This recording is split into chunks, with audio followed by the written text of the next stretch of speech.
Hello and welcome to another episode of Content Marketing Leaders 2025, brought to you by Pepper Content.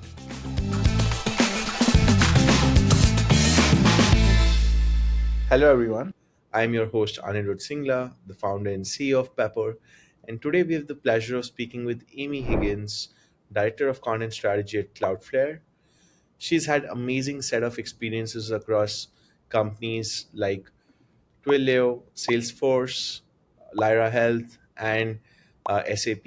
And we're just so excited to have you with us today, Amy. Amy, while I've given a quick perspective to the audience about your experience and the brands you worked with, just very curious, very different kind of companies that you worked on. How has your journey been, and what got you into content for the first time? I got into content the first time actually when content marketing didn't have a title. I was a blogger or a community manager or social media marketer. Um, I like to say that my career in content grew as the function grew. So I started back in '08. I went back to school. My undergrad is actually in textile design. And then I went back to school for marketing and, Twitter was kicking off. Facebook and LinkedIn were starting to be monetized, and I just kind of fell in to content marketing in tech land because I live in SF. Wow. And for you, like when you got going, what was your real base of a very full-fledged content marketing experience where you got to experience it for the first time and just realize that this is where you need to be? I think it was probably still early on in my career, but not my first job. I worked at Concur, which is now part of SAP, and I worked on the small business team. And we did a content um, depends on how you call it. I called it a content galaxy at the time. I think there's a blog still written about it. But we had a hero asset with supporting assets from the very, very top on social media all the way down to sales enablement. And the company had never done that before. And now it's part of the, MO for content marketers to look at full funnel activation. But that was the first time that I did it and the first time that Concur had done it. And it hit me that it worked when I had a sales guy send me a video of his kids doing expense reports and showcasing how easy they were, which was the whole premise of our content at the time. And I was like, okay, my sales team is now creating content. I must be doing something right. No, I think it's the first time I'm hearing a salesperson actually reading and going through what we put out. So I think it's just Yeah. I think definitely job well done. Um, and Mm. if I were to uh, ask you about a content maturity index that you were to set for these companies, what would that look like? Yeah. I would say a lot of them weren't that mature to start, and we build into it. So, to put it in perspective, Salesforce, when I joined, there was no centralized content strategy. There was no content strategy in general. And now, six years later, content at Salesforce is fully matured, and it's one of the best case examples. But it was not an easy road. We had to do um, collective global strategy. We had to do a lot of training. We had to do a lot of road shows, a lot of integration with other teams.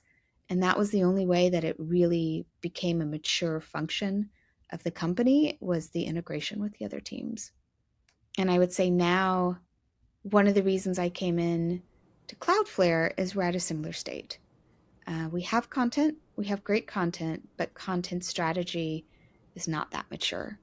So a lot of the work that I've been doing the past couple months is integrating with the other teams, figuring out what they need, figuring out, what floats their boat, what gets them up in the morning, and helping to make sure that the content that my team produces, feeds the funnel all the way from the beginning through the customer activation.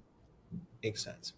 And Amy, also just trying to understand before we go a bit deeper, How have you seen the role of a content leader as part of a Hmm. marketing leadership team? Like, Mm.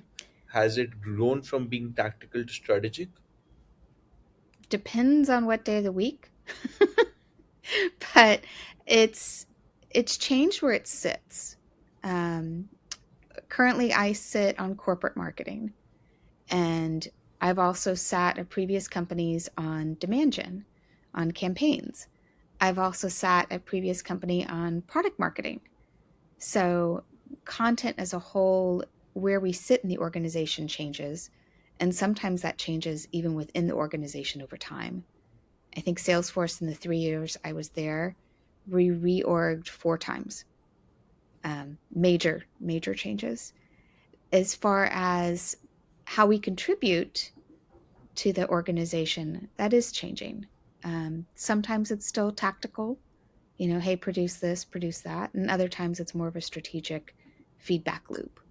But in order to be that strategic function, you really need to have the data to showcase, okay, we did this content. Did it work? Did it not work? Makes sense. Makes sense.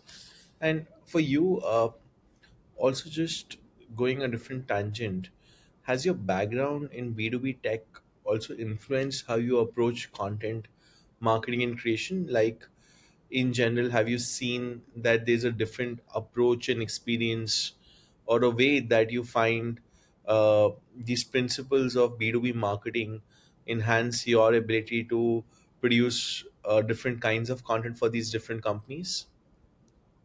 Hmm. It's hard for me to say because I would 80% of my role has been in B2B marketing. So looking at the other side on B2C um, is a little difficult. But for me, content is all about the journey that the audience takes.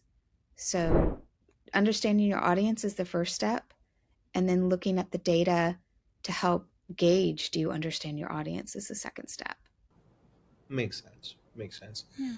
And in your approach, when you look at B2B content, it needs to be informative as well as engaging, and that's why it's going to be shareable.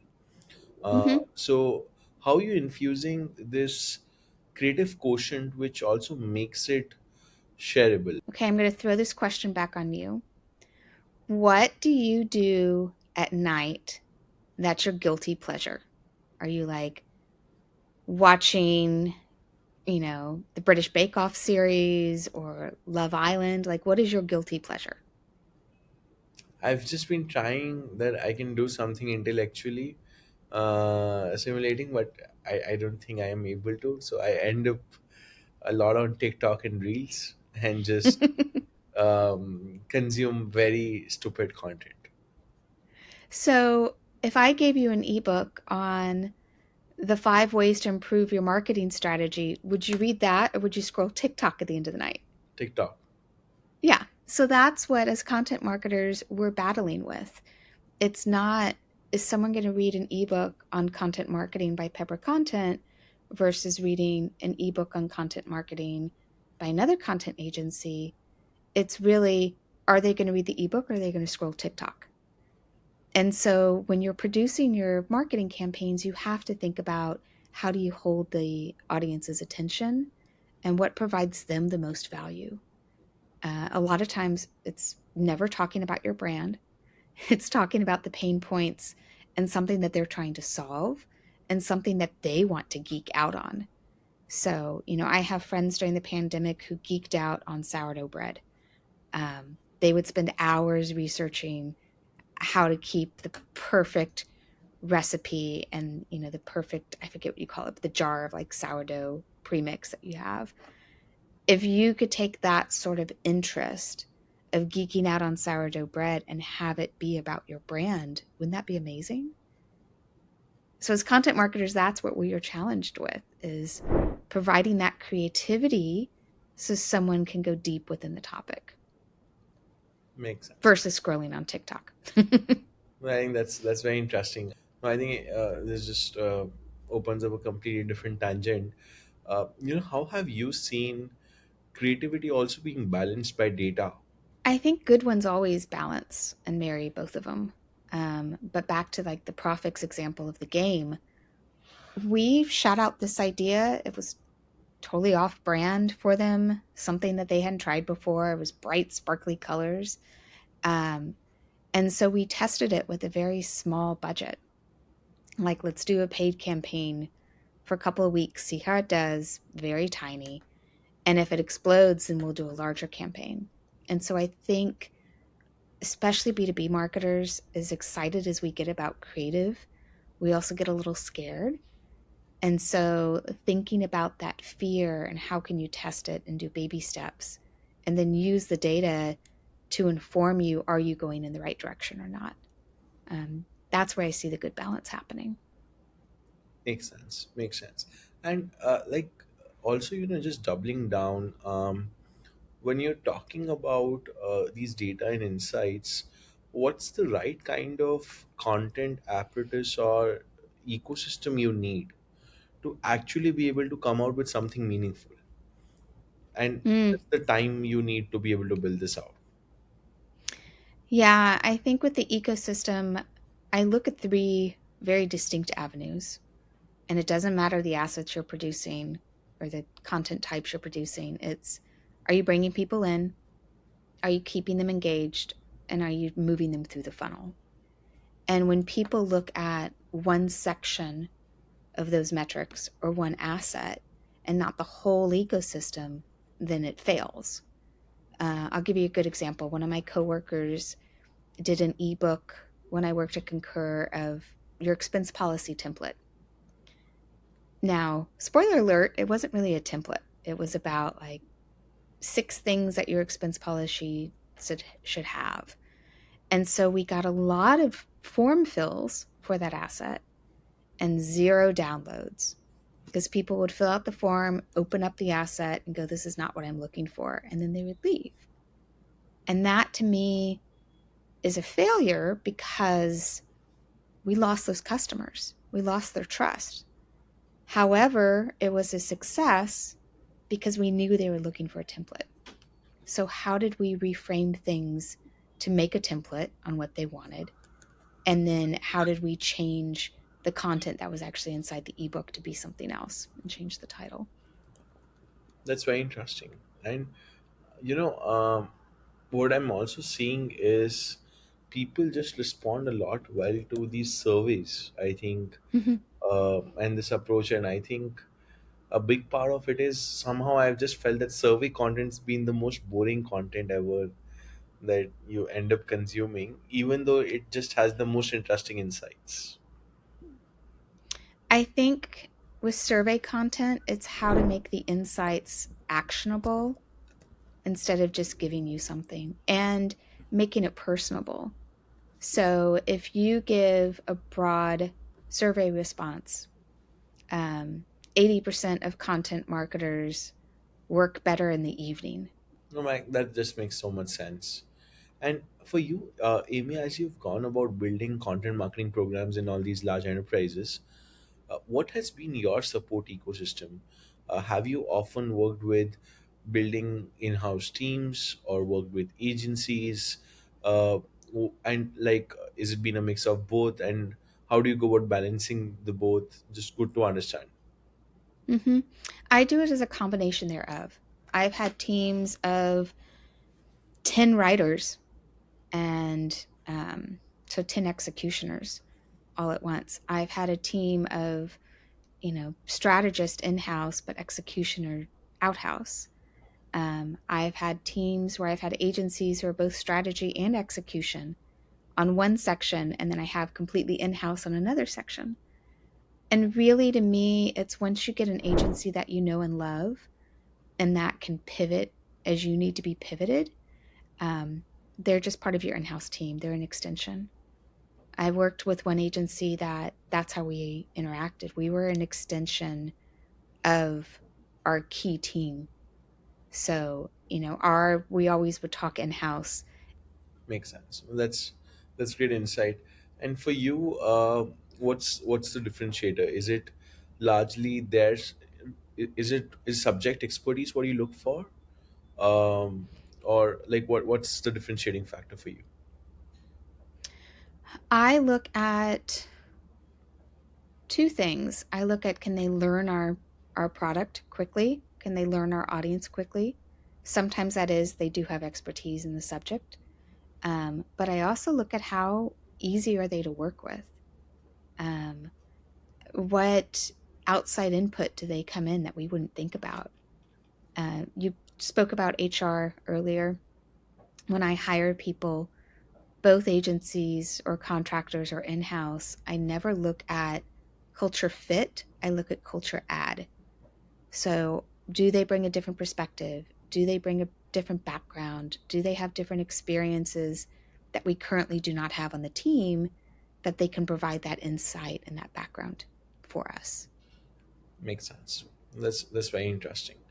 Um, and as we go on building further, I think a big part of also building these teams is nurturing and mentoring a lot of Mm-hmm. individuals who are very bright. And I think people, especially millennials and Gen Zs, are operating on a very different content playbook or model mindset, because I think their patterns of content consumption are very different from how the previous generations have looked at it. So, how have you seen personally younger content marketers think, and what's your outlook towards, as you're obviously a mentor in the Content Marketing Institute program as well. So, what are lessons and insights you've seen from guiding others in shaping their perspective towards content strategy and marketing? Yeah, I would say the insights that I've gathered from others is really the power of the community. So, a lot of times we get stuck in our own bubble, either our the own company, our own friends, our own network. And really, the power of the community and the power of mentoring is connecting with people outside that bubble. So, one of the things that I like about mentoring is my mentees usually teach me something that I don't think about. They are in a team or have their own challenges that I have never faced. Makes sense. And the best part is when, as also at content marketing world, I think a lot of people in content marketing stick with each other. Hmm. I think as a community, it's more integrated, and I think people have a big paid forward mindset and approach versus competing. So it just Hmm. feels like there's a better outlook in and I think this is also very similar kind of challenges people think through and approach, which add to a lot of value. And Amy, just also curious, when you think about these interesting ways of distributing content as well, right? What are best content distribution platforms or approaches that you would recommend, or you're trying to see trends emerge for? Mm, I would say one of the trends I'm seeing, and it kind of goes up and down, it's like it's a top of a trend and then it gets lost, is really your community. Melissa Liu from Salesforce was on stage at Content Marketing World. They built a really great community with the sales teams who use Salesforce. And so they're looking at how to produce content and share content within their community and becoming a partner with their end users. And I think that's a trend that people forget about, and the power of community, of making sure that you're not only sharing helpful, useful tips with your audience, but you're a partner with them along the way. So you're there to help them figure out how to do their job better. You're there to help them figure out how to use your product better. It's really, you need to be a helping hand with them. Makes sense. Makes sense. And also just curious, are you seeing, very interestingly, Discord and Reddit be meaningful to B2B enterprise brands? Yes and no. Um, it depends on where you are. Reddit is always a topic of conversation. Like, do we get in there? Do we not? I would say, Discord, GitHub, Reddit, all of those forums have kind of taken a back seat with AI. So we're looking more at, conversational AI and Gen AI, especially with how Gen AI is changing the SEO landscape. We're no longer writing for the computers of the Googles of the world. We're writing for the AI prompt engineers of Perplexity of the world. So that's where I've really seen the shift happen. Amazing. I was internally thinking, how long will it go without using the term AI, and you kind of broke the spell. Uh, but nonetheless, I think because you brought it up, uh, a quick question for you: would you rather live in a world where there was no AI, which was maybe say a couple of years back, or a world which just changes things so dramatically, and be constantly thinking about it? What would you choose? Honestly, probably a world with AI, but it's the same point that we were in when social media kicked off.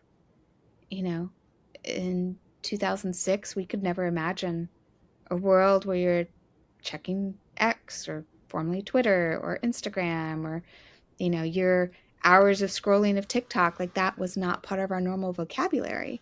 And now it is. And part of times we hate it. Like we're like, oh, if I could just Yeah, have a social detox. I'm sure a couple of years from now we'll be like, oh, can I just have an AI detox? So it's the world is evolving, the world is changing, and we just need to understand it and then also understand where we put the guidelines and guardrails. very interesting. And Amy, you also brought an interesting point around with AI. Obviously, you looking at search very differently, and SEO and content marketing have been going hand in hand for so long. What do you think about uh, as you go about approaching organic search and SEO? How has your strategy changed from a content standpoint? And do you still believe in SEO as a channel, or how are you thinking about it? I will always believe in search as a channel because that's how people think. I need to find X, let me search for it. How they search is what's different. I search a lot on Perplexity these days more than I do Google. So you want to make sure you have a unique point of view and your expertise and your thought leadership. It's less about what is, and it's more about the why and the how. Makes sense. And Amy, given you've been in this ecosystem for so long, what's next for you personally? Like what excites and motivates you professionally? And Mm, how do you think about that? I think what excites me is exciting others. So if you asked me that 10 years ago, I'd be like, ooh, I want a promotion. Um, I'm not really in that world anymore. I now care about, can I help aha moments with other teams? Can I help them figure out their career? Can I help them take the next step to be happy and excited when they come to work? Other than that, work is work. It's not your life. And so the 8 hours a day that you're spending on it, hopefully just eight, you're excited and you're fulfilled and you feel like you've made a difference in somebody else's life. That's what's important to me. Amazing. Well, I think, Amy, it's just been a wonderful set of discussions and perspectives from your end. I think we'll be moving on to the last part of our conversation on the podcast today, which is the rapid fire questions. And Okay. won't put you much on the spot, but we have some good ones coming for you. So we'll quickly ask you. You have less than 10 seconds to answer, so you have to Ooh, move okay. quickly. No pressure. No pressure. Awesome.